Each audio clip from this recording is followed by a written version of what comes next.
नमस्ते साथीहरू, यस जोक्सिया tips YouTube च्यानलमा तपाईँहरूलाई हार्दिक स्वागत गर्न चाहन्छु। आज पनि म नयाँ भिडियोको साथमा उपस्थित भएको छु। यस भिडियोलाई अन्तिमसम्म हेरी यस च्यानललाई लाइक, शेयर, सब्सक्राइब र नजिकै रहेको बेल आइकन दबाउन नभुल्नुहोला, ताकि नयाँ नयाँ भिडियो अपलोड गर्न साथ सुरुमै तपाईँलाई नोटिफिकेसन प्राप्त हुनेछ। साथै हाम्रो फेसबुक पेज जोक्सिया टिप्सलाई लाइक गर्न नभुल्नुहोला। आज 2078 चैत्र 9 गते प्रदेश जोक्सिया आयोग सुदूरपश्चिम प्रदेश निजामती सेवा अन्तर्गत नेपाल वन सेवा जनरल फरेस्ट्री तहविहीन वनरक्षक पदको खुल्ला तथा समावेशी प्रतियोगितात्मक परीक्षाको विज्ञापन गरेको छ। साथीहरू, यस भिडियोलाई अन्तिमसम्म हेरेर साथ दिनुहोला।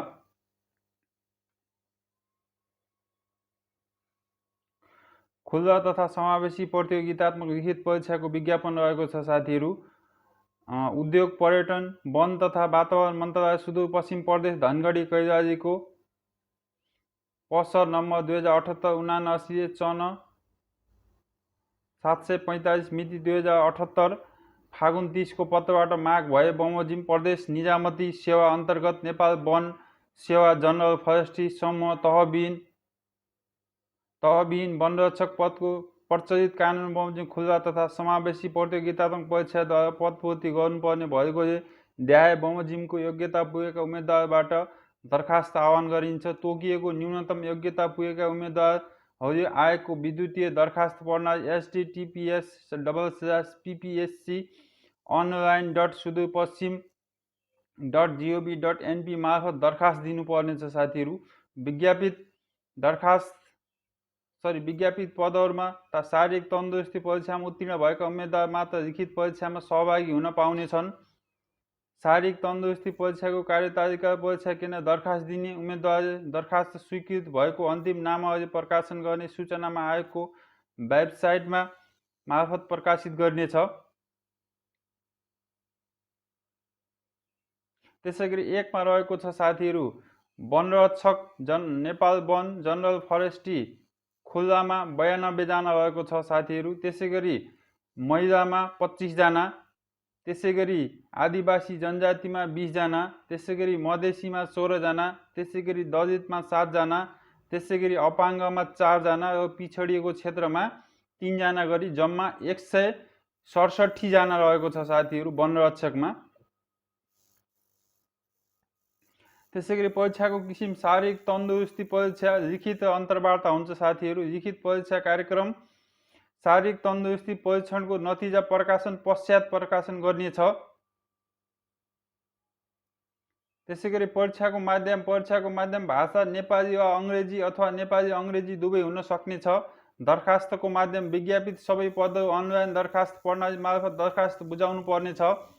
आयोगको अनलाइन दरखास्त प्रणाली https://ppsconline.sudoerpashchim.gov.np मार्फत दरखास्त पेश गर्न सकिनेछ। साथीहरू, र दरखास्त पेश गर्ने विधि र तरिका सम्बन्धित विस्तृत विवरण https://ppsc.sudoerpashchim.gov.np मार्फत हेर्न सकिनेछ। त्यसैगरी दरखास्त दस्तुर प्रत्येक विज्ञापनको लागि दरखास्त दस्तुर रु 100 बुझाउनु पर्नेछ। समावेशी समूहको लागि थप आवेदन दिने उम्मेदवारको हकमा थप प्रत्येक समूहको लागि रु 100 का दरले दस्तुर बुझाउनु पर्नेछ। साथीहरू, त्यसैगरी दस्तुर बुझाउने विधि र स्थान आयोगको अनलाइन दरखास्त प्रणालीबाट फर्म सबमिट गरेपछि माई एप्लिकेसनमा गएर अल एप्लिकेसनमा क्लिक गर्ने, त्यसपछि आफूले अप्लाई गरेको विज्ञापनको पे बटनमा क्लिक गर्ने, ब्याङ्कमा अप्सनमा राष्ट्रिय वाणिज्य ब्याङ्क सिलेक्ट गर्ने र अनलाइन पेमेन्ट अथवा अफलाइन पेमेन्ट मध्ये एक छनौट गरी भुक्तानी गर्ने। साथीहरू,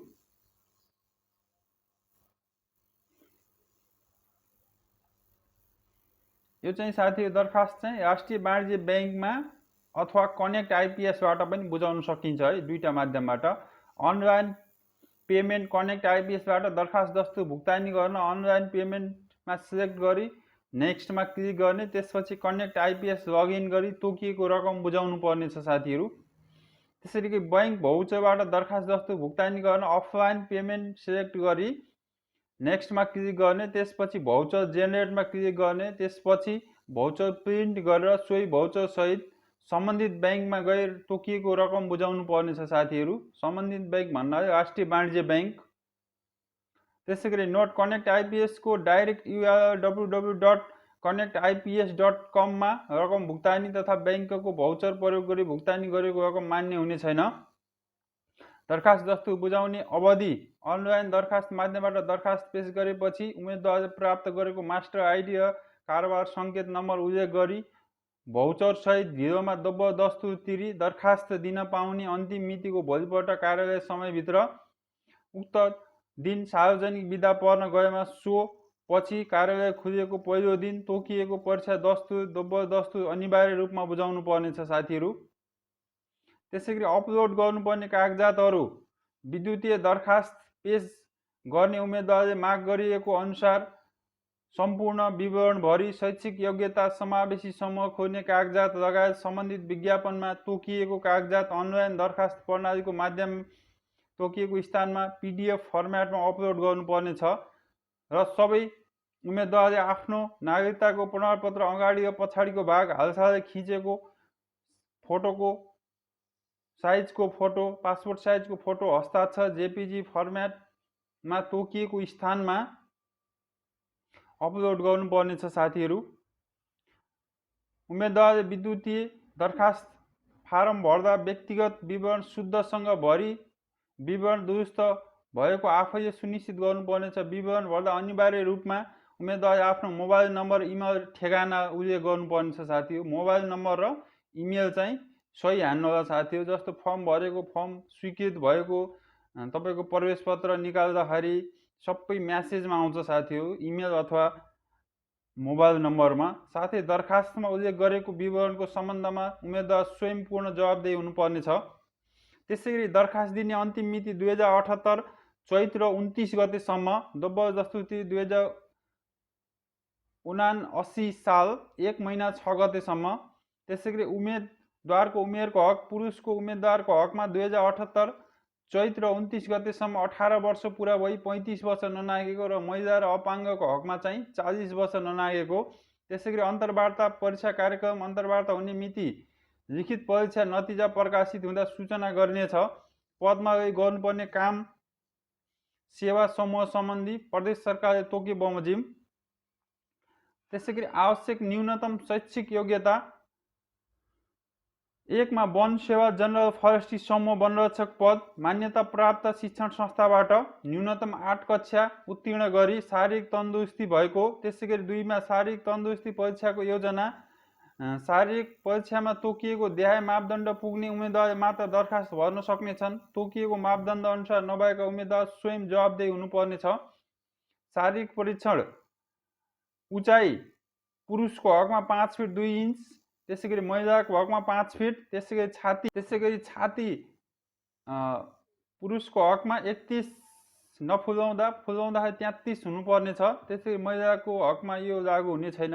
त्यसैगरी वजन पुरुषको हकमा 50 केजी भने महिलाको हकमा 42 केजी। त्यसैगरी 4 आँखा परीक्षण कलर भिजन आँखा परीक्षण +2 देखि माइनस भन्दा कमजोर नभएको महिलाको हकमा पनि सेम नै। त्यसैगरी कलर भिजन टेस्ट रङ पहिचान सम्बन्धी दोष नभएको यो चाहिँ महिला पुरुष दुवैको हकमा। त्यसैगरी नोट ग्रेडिङ प्रणाली मार्फत एसएलसी वा सो सर उत्तीर्ण गर्ने उम्मेदवारको हकमा जीपीए 2 वा सो भन्दा माथिको ग्रेड पोइन्ट प्राप्त गरेकोलाई न्यूनतम योग्यता मानिनेछ।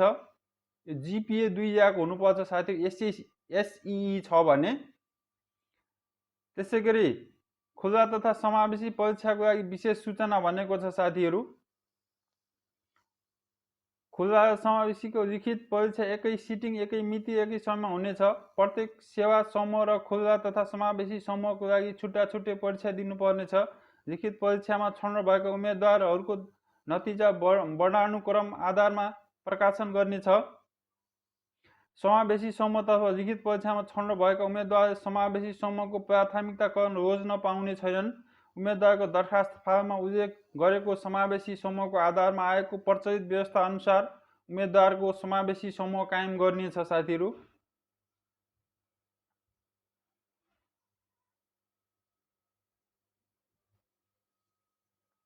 त्यसैगरी खुला तथा समावेशी समूह तर्फ लिखित परीक्षामा खुला तथा समावेशी तथा एकभन्दा बढी समावेशी समूहमा छनौट भएका उम्मेदवारले एकपटक मात्र प्रयोगात्मक परीक्षाको अन्तर्वार्ता सम्मिलित हुने कार्यक्रम तय हुनेछ। साथै प्रयोगात्मक परीक्षा अन्तर्वार्ता प्राप्ताङ्क उम्मेदवार उत्तीर्ण भएका सबै समूह र खुला समावेशीमा गणना गर्नेछ। 6. सबै चरणको परीक्षा पश्चात प्राप्त हुन आएको योग्यता क्रम मेरिट अर्डर र उम्मेदवारले रोजेको कार्यालयको प्राथमिकता प्रायोरिटी अर्डरको आधारमा नियुक्तिको लागि सिफारिस गर्नेछ साथीहरू। त्यसैगरी समावेशी समूहमा विज्ञापनमा दरखास्त दिने उम्मेदवारको लागि विशेष निर्देशन भनेको छ साथीहरू। यो चाहिँ तपाईँ आदिवासी जनजाति हुनुहुन्छ भने राष्ट्रिय प्रतिष्ठान जनजाति उत्थान राष्ट्रिय प्रतिष्ठान ऐनमा सूचीकृत भएको जातिको हकमा सोही सूचीको आधारमा तर नेपाल आदिवासी जनजाति राष्ट्रिय उत्थान प्रतिष्ठान ऐनको सूचीकृत भएको जातिको हकमा एकभन्दा बढी थर भएमा प्रमुख जिल्ला स्थानीय तहको सिफारिसमा प्रमुख जिल्ला अधिकारीबाट सूचीकृत भएको जातिभित्र पर्छ भनी प्रमाणित गराएको साथीहरू। यो आदिवासी जनजाति त्यसैगरी मधेसीको हकमा पनि सेम नै हो। त्यसैगरी दलितको हकमा पनि, त्यसैगरी अपाङ्गको हकमा पनि यो चाहिँ तपाईँहरूले बनाइराख्नु होला। तपाईँ अपाङ्ग हुनुहुन्छ, दलित हुनुहुन्छ, मधेसी हुनुहुन्छ भने स्थानीय तहको प्रमुखको सिफारिसमा जिल्ला प्रशासन कार्यालयबाट तपाईँले त्यो डकुमेन्ट बनाएर त्यो पनि अपलोड गर्नुपर्ने हुन्छ साथीहरू। यो तपाईँ समावेशीमा भर्दै हुनुहुन्छ भने। आजको लागि यति नै साथीहरू। यस्तै नयाँ भिडियो हेर्नको लागि यस च्यानललाई सब्सक्राइब गर्नुहोला, नजिकै रहेको बेल आइकन दबाउन नभुल्नुहोला ताकि नयाँ भिडियो अपलोड गर्न साथ सुरुमै तपाईँलाई नोटिफिकेसन प्राप्त हुनेछ। साथै हाम्रो फेसबुक पेज रोक्सिया टिप्सलाई लाइक गर्न नभुल्नुहोला। भिडियो कस्तो लागेको छ कमेन्ट बक्समा कमेन्ट गर्नुहोला। तपाईँहरूको एक लाइक एक सब्सक्राइब आगामी दिनहरूमा यस्तै नयाँ भिडियो बनाउन मोटिभेसन गर्नेछ। धन्यवाद।